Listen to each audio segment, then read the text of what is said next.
2024 का यूपीएससी का नतीजा हम सब लोगों के सामने है और बड़ी खुशी से हमें ये कहना पड़ रहा है कि डॉक्टर अक्षय परिहार जी ने जो है वो कामयाबी हासिल की है। ऑल इंडिया रैंक इनका 261 है।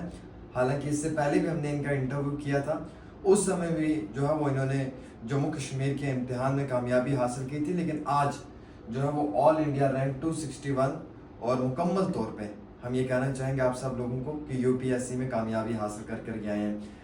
अवैस भट्ट साहब ने उस समय भी हम सब लोगों को ये कहा था कि अक्षय जी जो हैं ये बहुत जल्द यूपीएससी का इम्तिहान क्लियर करने वाले हैं। और उस टाइम जो इंटरव्यू किया था वो सर शायद केएस का इंटरव्यू था और रैंक थर्ड था आपका, जेकेएस का रैंक थर्ड था इनका। और उस टाइम में अवैस साहब ने कहा था कि जनाब ये ज़रूर यूपीएससी भी करेंगे। तो आज उस्ताद भी है, शागिर्द भी है और हम भी हैं, बातचीत आप लोगों तक पहुंचाने की कोशिश करेंगे। पहले तो बहुत बहुत शुक्रिया एंड कंग्रेचुलेशन अक्षय भाई कि आपको इतनी बड़ी कामयाबी मिली।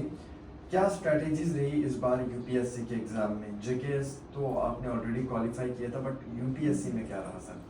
देखिए, सबसे पहले तो बहुत बहुत धन्यवाद। दूसरा ये कि स्ट्रेटेजी की बात हो तो ये सिर्फ इस साल की गेम नहीं है। मैं पिछले 5 साल से 2020 से इस प्रोसेस में हूँ। तो इससे पहले भी मैं यूपीएससी के 2 इंटरव्यू दे चुका था। सो ये एक कल्मिनेशन ऑफ एफर्ट्स है जो मैं पिछले 7-5 साल से डाल रहा था। जो भी बीच में पास्ट में मिस्टेक्स हुई, इस साल मैंने उन मिस्टेक्स पे वर्क किया, छोटी छोटी जो गलतियाँ थी उन पे वर्क किया और कंटेंट को रिफाइन किया।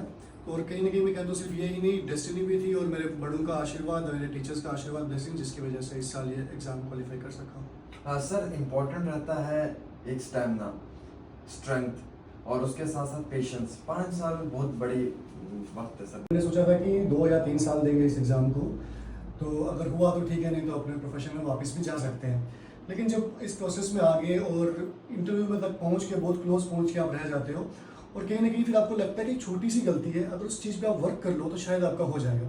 एक रीज़न ये है जो हमको इस प्रोसेस में चलते रहने के लिए मोटिवेट करता है। दूसरा ये सर कि जब हमने इस एग्ज़ाम की प्रिपरेशन स्टार्ट की होती है तो जो रीज़न होता है कि आपने शुरू क्यों किया, क्यों आप यूपीएससी को करना चाहते हो, आपका एम ये क्यों है, वाई। तो वो जो वाई, अगर आपका वो वाई स्ट्रॉन्ग है ना सर, वो जितने मर्जी सेटबैक्स आए लाइफ में वो आपको मोटिवेट करता रहता है कि जब तक आप ये एग्ज़ाम क्वालिफाई ना करो तब तक आप मेहनत करते रहो। सर इससे इम्पोर्टेंट रहता है एक उस्ताद का जी, एक इदारे का और एक अपनी फैमिली का। इन तीनों चीज़ों को आप कैसे देखते हैं? सर मैं कहूँगा इस एग्ज़ाम प्रिपरेशन में ये सब बहुत ज़्यादा इंपॉर्टेंट है, उतना ही इंपॉर्टेंट है जितना आपका खुद का हार्ड वर्क है। जहाँ तक पेरेंट्स की बात है सर, तो उनकी ब्लेसिंग्स, उनकी बेस्ट विशेस और उनका कांस्टेंट सपोर्ट उस टाइम जब आप नहीं कर पा रहे हो उस टाइम भी वो आपके साथ है, वो डेफिनेटली आपको हेल्प करता है आगे बढ़ने में। और जहाँ तक टीचर की, मेंटोर की बात है, तो उनका कांस्टेंट बिलीफ आपके ऊपर। जैसे मैं ओवैस सर की बात करूँगा, जब मेरा लास्ट टाइम इंटरव्यू नहीं भी हुआ था और मैं चाणक्य से जुड़ा हुआ था और मेरा जेकेएस भी हुआ, सर ने बोला कि सर बोला कि मुझे आप पे बहुत भरोसा है, बस कोई छोटी सी चीज़ है जो क्लिक नहीं कर पा रही है। तो उन्होंने कॉन्स्टेंटली सपोर्ट किया मुझे। उस टाइम में ऐसा भी था कि मैं सोच रहा था कि शायद मैं छोड़ दूँ अब, कि नहीं हो पा रहा, शायद मैं गिव अप कर दूँ।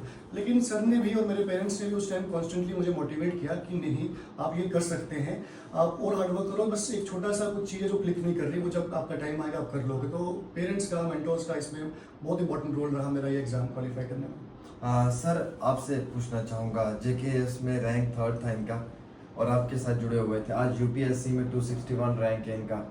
लाइफ में सक्सेसफुल होना तो सबका ख्वाब है, फेलियर भी वही लोग होते हैं जो सक्सेसफुल होते हैं। आपने इनका फेलियर और सक्सेस दोनों देखी हुई है, हाउ यू डिफाइन सर? नहीं, मैंने इनका फेलियर तो ऐसे मैं उसको फेलियर नहीं बोलूँगा। इन्होंने जैसे मैं हमारा लास्ट टाइम का इंटरव्यू था, वो बिलीफ सिस्टम, क्योंकि मुझे बहुत टाइम हुआ है बच्चों को देखते हुए जो तैयारी कर रहे हैं, हमारा तो एज गाइडेंस के तौर पर हम साथ रहते हैं, बट एक सिस्टम समझ में आता है, एक बच्चे का डेडिकेशन समझ में आता है, कितना हार्ड वर्कर बच्चा है वो।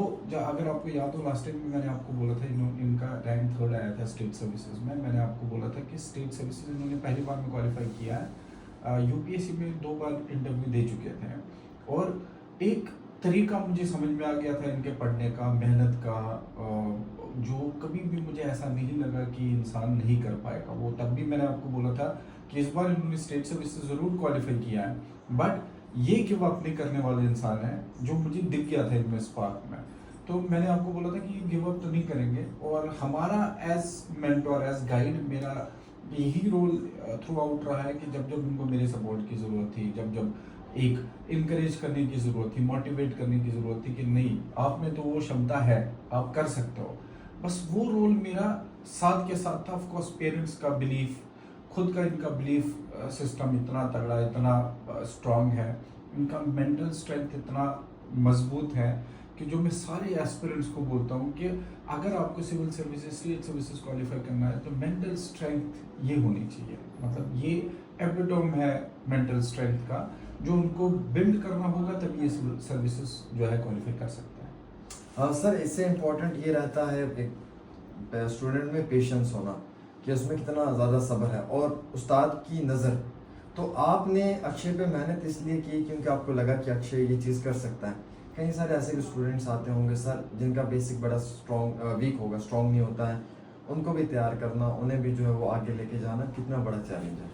चैलेंज जैसे किसी ने भी सिविल सर्विसेज, स्टेट सर्विसेज को तैयारी करने का सोचा, वो 100% ये मान के चलते हैं कि वो 1 साल, 1.5 साल, 2 साल, 3 साल इसमें लगते ही हैं।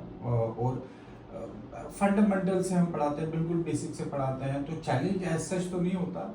बट जैसे मैंने बोला कि ये एक लेवल तक ऑलरेडी पहुंच चुके थे, इंटरव्यू ड्रॉप होना, आप अगर तब इनसे मिले होते ना, जब इन्होंने इंटरव्यू दिया, ड्रॉप हुए, आप इनकी कामनेस, इनकी पर्सनैलिटी से कभी ये मेक आउट नहीं कर सकते थे कि इन पे कोई इस तरह का डेंट आया है। हालांकि अंदर भीतर क्या चल रही है वो किसी को आइडिया नहीं होता, बट ज़ाहिरी तौर पर जब वो मेरे साथ कभी भी सामने बैठे हो ना, तो मुझे इनकी कामनेस में कोई भी डिफरेंस नहीं लगा। मुझे हमेशा लगा कि ठहराव है, लाइफ में कभी भागने की कोशिश ही नहीं की इन्होंने, इस बच्चे ने। तो जो नए जो स्टूडेंट्स आते हैं, जिनको तैयारी करनी होती है, सबसे ज़्यादा इम्पोर्टेंट हमें क्या होता है, उनके लाइफ में ठहराव लाना होता है, क्योंकि हम होते हैं, भागना चाहते हैं। ये पढ़ाई तो वैसे भी भागने की है नहीं, बहुत स्लो स्टडी की है, तो वो हर चीज़ जो है इमीडिएटली अचीव करना चाहते हैं, वो कुछ इसमें पॉसिबल होता नहीं है। वो ज़रूर हम चैलेंजेस फेस करते हैं उन बच्चों की लाइफ में ठहराव लाना, प्रिपरेशन में ठहराव लाना, उनको ये समझाना कि भाई ये टाइम टेकिंग प्रोसेस है। और जैसे मैंने बोला कि उन्होंने 4 साल 5 साल तैयारी की है, इतनी मजबूती आने में समय लगता है बच्चों को। और आपके माध्यम के थ्रू मैं सारे बच्चों को ये बोलना चाहता हूँ कि इसमें कोई भी डिफिकल्टी, कोई भी चैलेंज आपको आए, वो आपको फेस करना होगा, उसके लिए मेंटली प्रिपेयर्ड रहे। मैं करवाता भी आया हूँ, मैं आपके थ्रू उनको बोल भी रहा हूँ कि मेंटली चैलेंजेस में आ सकते हैं, बस ये एक चैलेंज रहता है कि उनको उनमें ठहराव लाना ज़रूरी होता है। अक्षय सर आपसे एक आखिरी सवाल रहेगा मेरा, जो बच्चे यूपीएससी करना चाहते हैं या जो ख्वाहिश रखते हैं, कितना समय चाहिए उनको इस पूरे एग्ज़ाम के लिए तैयारी में, और बिलखुसूस जो बच्चे यही प्रोफेशन चुनना चाहते हैं, जिनका 1-2 बार इम्तिहान रह चुका है या क्लियर नहीं कर पाए हैं, वो दोबारा आना चाहते हैं, तो क्या मैसेज रहेगा आपका? देखिए, जब तक जो आपका पहला क्वेश्चन है उसका मैं ये कहूँगा कि आपको 1 साल का पूरा डेडिकेटेड स्टडी चाहिए, जो आप पूरा इस एग्ज़ाम पे फोकस होकर पढ़ रहे हैं। उसके बाद ये आपका डेस्टिनी बोलूँगा, हार्डवर्क बोलूँगा, कभी भी आप एग्ज़ाम क्रैक कर सकते हैं। 1-2 साल आपको देने ही देने हैं, उसके बाद जब आपका टाइम है, आप एग्ज़ाम निकल जाएगा।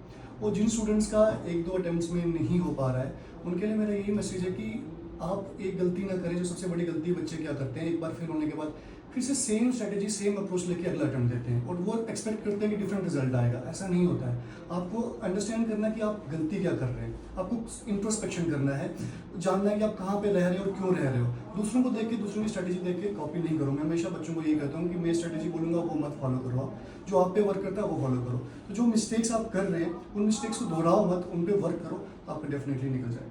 चलिए, बहुत बहुत शुक्रिया। अक्षय परिहार जी भी थे हमारे साथ। ओवैसी जो सिलेक्शन है अभी हालांकि हमने डिक्लेयर नहीं किया रिजल्ट, अराउंड 9 स्टूडेंट्स क्वालिफाइड है, छोटी सी जगह है, और मेरा सारा जो है, मेरा एनर्जी, मेरा फोकस, मेरे रिसोर्सेज सारे बच्चों पे लगते हैं।